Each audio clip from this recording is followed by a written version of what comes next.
योग के ये 7 आसन जिन्होंने करोड़ों लोगों की लाइफ को बदल के रख दिया, और जिन लोगों ने इन 7 आसनों को किया उन्होंने जिम को छोड़ दिया। और ये 7 आसन महिलाओं के फेवरेट आसन हैं। क्या आप में से कोई इंसान एक साथ 108 सूर्य नमस्कार कर सकता है? तो अपना नाम जरूर बताएं। नंबर 7, बाल आसन। योग से जुड़ने वाले नए लोग इसी आसन से अपनी शुरुआत करते हैं। खास तौर पर पीठ दर्द और मांसपेशियों के दर्द से परेशान लोग इस आसन को ट्राई करते हैं। इससे शरीर में फ्लेक्सिबिलिटी आती है और साथ ही दिमाग को इधर उधर की भाग दौड़ से शांति मिलती है। गुस्से पे काबू पाना हो या फिर पीरियड्स पेन को कम करना हो, लोग इसके लिए बाल आसन का सहारा लेते हैं। इस आसन को करने के लिए वज्रासन की मुद्रा में बैठकर सिर को बच्चों की तरह जमीन पे लगाते हैं और पेट को जांघों पर रखते हैं और हाथ को आगे की तरफ स्ट्रेच करके 15 से 20 सेकंड इसी पोजीशन में रहते हैं। ध्यान रहे, अगर आपको डायरिया जैसी परेशानी है और प्रेग्नेंट महिलाएं भी इस आसन को ना करें। नंबर 6, अधोमुख स्वनासन। योग के शुरुआती आसनों में अधोमुख स्वनासन का जरूरी महत्व है और यह आसन सूर्य नमस्कार का जरूरी हिस्सा माना गया है। साथ ही माइंड में पॉजिटिविटी भी आती है। इस आसन को करने का जरूरी उद्देश्य बैक को मजबूत करना होता है। इसको करने के लिए आपको जमीन पर सीधा खड़ा होकर अपने ऊपर की बॉडी को नीचे झुकाना होता है और दोनों हिस्सों को स्ट्रेच करना पड़ता है। ऐसा करते हुए आपके हाथ और पैर बिल्कुल सीधे होने चाहिए। नंबर 5, नौका आसन। अगर आप भी अपने ऑफिस में एक ही पोजीशन में 8 घंटे गुजारते हैं, इसको करने से थाई और बैक मजबूत बनने के साथ डाइजेशन को बेहतर बनाने का काम करता है। साथ ही साथ ये किडनी को भी स्टिमुलेट करता है और दिमाग को स्ट्रेस से छुटकारा दिलाता है। इस आसन को करते हुए अपने शरीर को नाक की आकृति में बैंड करना होता है। इस आसन को करने से पूरे शरीर की मांसपेशियां स्ट्रेच होती हैं और इस आसन में शरीर का सारा भार कोर एरिया में केंद्रित होता है। बिगिनर लोगों को इस आसन को बहुत धीरे धीरे करना चाहिए। नंबर 4, वीरभद्र आसन। लोअर बॉडी के बैलेंस की बात आती है तो सबसे पहले वीरभद्र आसन का जिक्र होता है। इसको करने से फेफड़े, पेट और शोल्डर की स्ट्रेचिंग होती है और कंधे को मजबूती मिलती है। इसको करने के लिए बस आपको अपना एक पैर पीछे की तरफ स्ट्रेच करें और दूसरे पैर को 90 डिग्री पे स्ट्रेच करते हुए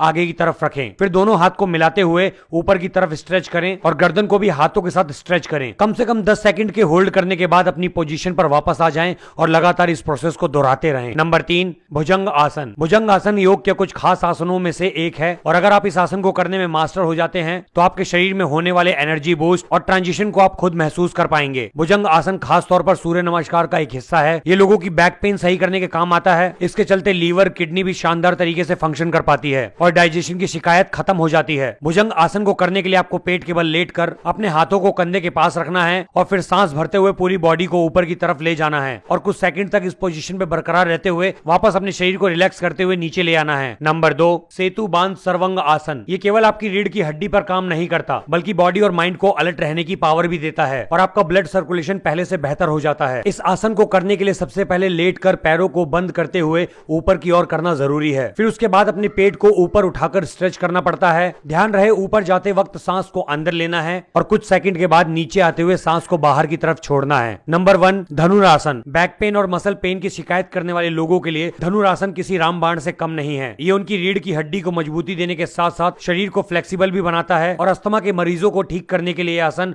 काफी ज्यादा कारगर है क्योंकि धनुरासन लंग की वृद्धि कैपेसिटी को बढ़ाने का काम करता है। इस आसन को करने के लिए आपको पेट के बल जमीन पर लेट जाना है और उसके बाद अपने हाथों से पैर को पकड़कर लोअर बॉडी और अपर बॉडी को ऊपर की तरफ लिफ्ट करना होता है और 15 से 20 सेकंड तक इस पोजीशन पे होल्ड करने के बाद सांस को छोड़ते हुए आपको रिलैक्स होना है। वीडियो अच्छी लगी तो वीडियो को लाइक करके शेयर कर दें।